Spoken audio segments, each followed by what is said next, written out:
기획예산처 장관 후보 이혜훈의 낙마를 보면서 주식에서보다 인생에서 손절이 더 중요하다, 그런 생각을 해봅니다. 손절, 이거 주식에서 잘못하면 손해 많이 보죠. 손해 보면서도 잘라내는 거, 칼처럼 끊어내는 거, 추가 손해가 예상되기 때문에 지금 원금 이하지만 여기에서 팔아버리는 것, 그것을 손절 그러잖아요. 이게 손절이 매우 어렵습니다. 왜? 우리가 수익 나는 것과 손절은 2.5배 차이의 감정 변화를 가져온다고 합니다. 즉 100만 원을 잃으면 250만 원 딴 만큼의 감정 변화가 일어난다고 해요. 그런데 손절은 더욱더 오래 남죠. 그러니까 잃어버린 돈이 커 보이는 겁니다. 그래서 손절을 못 하는데 이혜훈의 추락은 손절의 실패가 아닌가, 그런 생각을 해봅니다. 그런데 주식 손절에서보다도 인생 손절이 참 어렵다. 자기 손절은 못하면서 타인 손절은 많이 했더라고요. 국회의원 서초구에서 3번인가 했죠. 그러니까 12년이죠. 12년 동안 보좌관을 무려 87명을, 그 중에 57명인가는 1년도 꼴을 못 봤다나요? 한마디로 사람 꼴을 못 보는 사람이죠. 이번에 녹화에서 나왔지만, 녹음된 데서 보면 얼마나 보좌관들을 쥐잡듯이 하고, 야! 소리치면서 죽였으면 좋겠다는 둥, 머리가 어쩌네, 국어가 어쩌네, 참, 자기는 공부 잘해가지고 서울대 들어갔으니까, 유학했으니까, 인류라고 생각했는지 모르지만, 거기에서 보면 인간, 나고생이더라고요. 자기 손절은 왜 못하면서 타인 손절은 그렇게 잘했는지 모르겠더라고요. 그리고 3번의 손절 기회가 있었죠. 이 손절 기회 3번 있었는데, 그것을 다 놓쳤다고 생각합니다. 크게 보면 3번이고 작게 보면 수많은 손절 기회가 있었는데 그걸 잘라내지를 못한 거예요. 왜 그랬을까? 되게 탐욕이라고 많이 말을 하는데, 저는 그게 성공 경험이 많이 축적됐기 때문에 자기는 성공한 사람이다, 자신감 과잉에서 왔다고 봅니다. 욕심이라기보다는. 왜 그런가 한번 풀어봅시다. 첫 번째는 손절 기회가 있었겠죠. 지명할 때 있었죠. 지명. 자, 지금 여당은 이혜훈이 걸어온 길과는 다른 길이잖아요. 이혜훈은 국힘에 속해 있었잖아요. 그동안. 당명은 달라도 이 보수에서 12년, 그 다음에 국회의원 2번은 탈락했죠. 그러니까 아마 자리가 고팠던 모양입니다. 그런데 자기 능력을 높이 샀던, 경력을 높이 샀던 간에 이 여당에서 전화를 했을 때는, 지명하면서 의사 확인을 했을 때는 그 인생 철학, 그 정치 철학, 경제 철학 확인하지 않았겠어요? 당신 확대 재정을 싫어하는데 우리는 확대 재정을 하는데 여기에 대해서 어떻게 생각하느냐. 그리고 윤석열 경험, 이런 문제에 대해서 저런 문제, 청문회에서 나오듯이 그것 하루아침에 손가락 뒤집듯이 뒤집더라고요. 경험 잘못됐다고 보고, 확대 재정 괜찮다고 본다. 자기가 학자면 학자적 양심이 있어야 돼. 정치했으면 정치적 양심이 있어야 되는데 그거 없더라고요. 그러니까 그걸 읽은 거예요. 청와대 내가 잘 읽은 거죠. 붕어는 지렁이로 낚는 것이고 이혜훈은 자리로 낚으면 된다. 표면적으로는 협치를 내세우고 능력을 내세우면서 여야 탕평 인사를 펴겠다, 이렇게 이야기했지만 그건 표면 이야기죠. 겉이죠, 겉. 이면은, 그 속은 어찌 보면 이용하려고 한 거죠. 자, 기획예산처 올해 예산 다 짰잖아요. 그러면 연말 가야 올해 예산 짜는 영향을 미치는데, 지방선거 6월, 그 이후에 또 장관이라는 건 저희가 68년 살고 있지만 장관 재벌이에 몇 명 안 됩니다. 장관이라는 것은 어찌 보면 일회용이잖아요. 소모품이잖아요. 이용하려고 한 거죠. 어찌 보면 간판을 쓰려고 하는 측면도 있는 거죠. 이재명이 박근혜한테 존경한다고 하니까 진짜 존경한다라고 믿더라 하면서 농담을 한 적이 있는데, 이해운 마찬가지죠. 유능하다고 하니까, 당신의 뜻을 높이 산다고 하니까 진짜 그런 줄 알고 자기를 인정하는 줄 알고 그런 측면. 그 속이야 어떻게 알겠어요. 그렇긴 하지만 말이 겉으로 드러난 것 그대로 속의 뜻을 포함하냐 이 말이죠. 같은 말을 해도 달리 해석할 수 있는 것인데 성실하게는 살았더라고요. 악착스럽게는 살았더라고요. 뭐 박사 논문을 뭐 병상에서 썼다나요. 아들도 셋이나 키워내고 뭐 남편도 교수인데 같이 공부하면서 그런 자리까지 오른 것 인정해요. 국회의원 되기 얼마나 어렵습니까? 장관 되기 얼마나 어렵습니까? 인정한다니까요. 근데 악착스럽더라도 자기 철학을 소신을 지키면서 악착스러워야 되죠.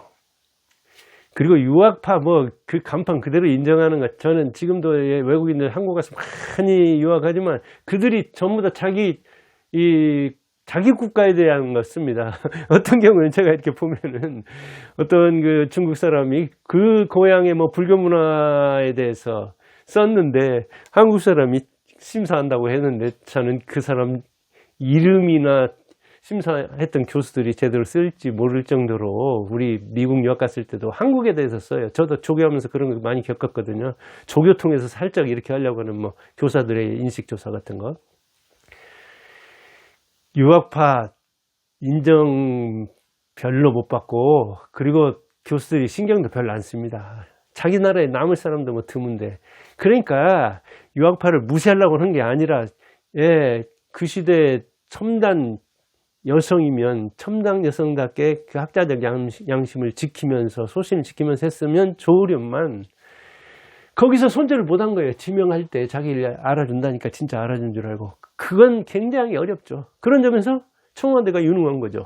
이는 무능한 거고. 왜? 청와대 말 그대로 믿었는데 거기서 자기는 손절 못했잖아요.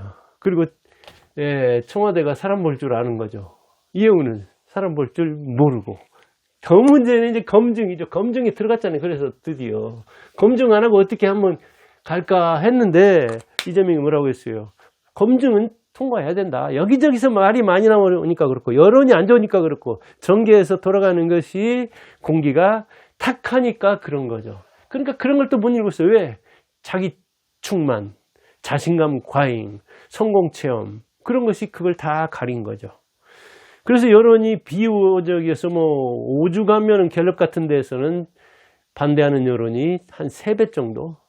그러니까 그런 정도면은 야 일반 시민이 이렇게 나를 반대하는 사람이 많으면 내가 이렇게 지명돼 가지고 가는 게 좋지 않겠다는 걸 읽어야 하지만 손절할 줄 모르는 이해우는 나갔죠.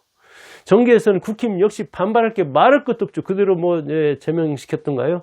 그리고 엊그제까지 같이 일했고 같은 솥밥 먹던 사람이 저쪽으로 가가지고 그동안에 자기 부정을 하면서 그동안에 그 정치권에서 지켰던 철학을 부정하면서 간다고 하니 민주 말할 것도 없이 보니까 뭐 여기저기서 여론도 안 좋고 소문도 안 좋고 말할 것도 없이 갑질 당했던 이 보좌관들이 여기저기서 자료 제공도 하고 더군다나 보좌진한테는 그렇게 갑질했던 사람이 뭐 연세대 부정입학 이야기 말도 안 되는 다자연애 뭐네 어떻게 전형을 통과해가지고 갔는지도 처음에는 한번 속이려고 하고 자기가 말하면 믿는 줄 아는 거예요. 어찌 보면 자기가 뭐 교회 권사자, 박사이자 국회의원 지낸 사람이고 그러니까 자기가 말하면 서민들은 믿고 자기가 말하면 이 경력과 학력을 믿어주리라고 보고 자기는 도덕적인 것보다도 더 위에 있는 종교적인 측면에서 권사를 하고 있으니까 그렇게 기대를 하지만 그 기대에 어긋나면 신랄하게 비판합니다. 오히려 종교적으로 면죄부 받은 게 아니에요. 학문적으로 무슨 위상이 높다고 생각하잖아요. 정계에 있는 친구들 여의도 쓰레기장으로 보는 사람들 많아요. 그런데 뭐 아파트도 당첨에 문제가 있다. 아들 문제, 아들이 3명이나 되는데 어떻게 그렇게 재주가 좋은지 공익의원으로 2명, 그것도 없던 자리를 뭐 만들었다나 이런저런 회의와 혐의가 무수히 쏟아지기 시작했잖아요. 보좌관 중에는 증인으로 나서가지고 그 손주하던가요? 가증스럽다. 말 잘하더라고요. 똑똑하더라고요. 생긴 것이 정말 이해는 탐욕스럽게 생겼는데 손주와는 예리하게 생겼더라고요. 어떤 선입관을 가져서가 아니라 어떤 분위기를 풍기느냐 하는 것을 자기만 몰랐는 거예요. 그 검증대에 올라가서. 그래서 그렇게 자기가 통과하리라고 아마 받는가 봐요. 왜? 조윤선하고 대결해서 이를테면 국회의원 나갈 때는 예비경선 있잖아요. 이겼대요. 조윤선 알죠? 하태경 대통령 후보 경선에서 나갔던 사람이던가요? 또 겨뤄가지고 승리한 바도 있대요. 그러니까 정치적으로 자기가 얼마나 유능한지 그렇게 생각했겠죠. 그래서 야당을 무시하면서 청문회 자료도 85%나 거부를 했대요. 거절을 했대요. 자료 제출하는 거.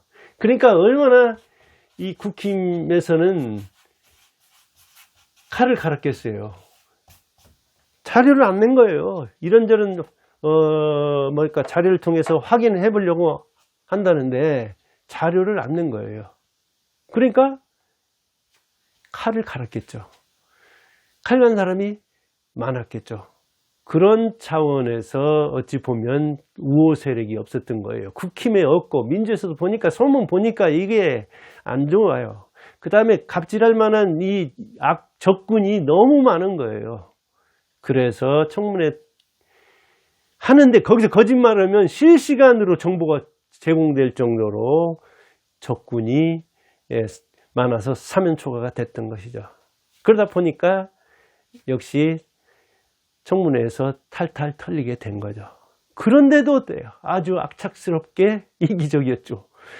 가정경제 부흥회는 그래서 재산이 100억이 넘는다나 그렇게 된 건데, 사람 뒤끝이 좋아야 되고 이 인생 후반전에 인생이 결정되는 것이기 때문에 후반전이 좋아야 되는데 참 추한 모습을 보이게 됐죠. 그 다음에 이제 이 청문회 이 사이가 있었죠. 청문회가 끝나고 그 다음에 이제 표결에 들어가는가 보더라고요. 그 다음에 국무회의 이제 이렇게 되는가 본데, 국무회의 표결이 언제 잡혔느냐? 26일론가 잡혔는데 국무회의 이제 그 다음에 이렇게 열겠죠. 그런데 26일. 그런데 대통령이 25일 일요일 날 지명 철회를 해버렸잖아요. 그러니까 자기가 그동안 아주 이 고진감래하면서 역전 드라마를 많이 펼쳐서 그런 성공 체험이 있었기 때문에, 그래 12년 동안 얼굴은 두꺼워졌고 그 다음에 비난 받으라. 얼마나 교육계가 연세대 미션스쿨에서 최초의 대학인데 거기 남편이 있었죠. 김용세. 그 다음에 종교계, 그 다음에 정계, 이게 얼마나 썩어서 냄새가 나는가를 이혜훈이 뭔가 보여주면서 청문회 이후에 하루 안팎에 자진 사퇴할 여유가 있었는데 그때까지도 안 했죠. 아마 그때까지도 자기를 믿고 있었는가 봐요. 그러니까 그만큼 손절을 할 줄 모르고 자신을 몰랐다는 이야기죠. 아예 손절은 생각을 안 했다는 이야기죠. 그러니까 사퇴 안 하니까 철회를 해버렸죠. 지명한 거를. 얼마나 참 창피해요. 털릴 대로 탁 털리고. 그러니까 여기서 손절했다면 제일 좋겠지만 지명했을 때는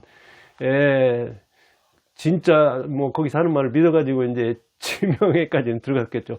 검증 과정, 이 과정이 28일 동안이죠. 28일 동안 참 인생 추하게 됐는데 그것도 이제 또한 지나가기는 지나가겠죠. 그러기는 하지만 그동안 자기가 자랑스럽게 생각했던 경력이네 뭐네, 자기 시아버지 팔아가지고 자기 남편 팔아가지고 여기저기서, 그런데 이번 남편이 게임 이론인가 한다는데 왜 이 게임에서는 후반전 이 중요한 게임에서는 졌는지 모르겠어요. 아무튼 그 남편도 이 승리에 도취돼서, 성공에 도취돼서 그랬는지 모르지만 3번의 큰 손절의 기회, 그리고 28일간이나 되니까 따지면 3번이 아니라 하루 한 번씩만 따져도 28일 30번 안팎의 손절 기회가 있었는데 손절 안 했죠. 악착스럽게 거머쥐고, 아파트는 법으로 하면 하겠다, 입학 이런 거에 대해서는 고발해가지고 어떻게 하면 하겠다, 하여간 구렁이 담 넘듯이 넘어왔는데, 이 말년에 말년도 아니더라고요. 60대 초반이니까 아직도 어찌 보면 젊은데 이제 국힘에 가겠습니까? 민주당에 손을 벌리겠습니까? 어떻게 될지는 뭐 또 그것도 인생 모르죠. 7.8개 해온 사람이니까. 그러기는 하지만 참 손절에 실패해서 추락하는 거 보니까 안타깝기도 하고, 인생에서는 주식에서보다 손절이 더 중요하다, 그런 차원에서 이야기해봤습니다. 감사합니다.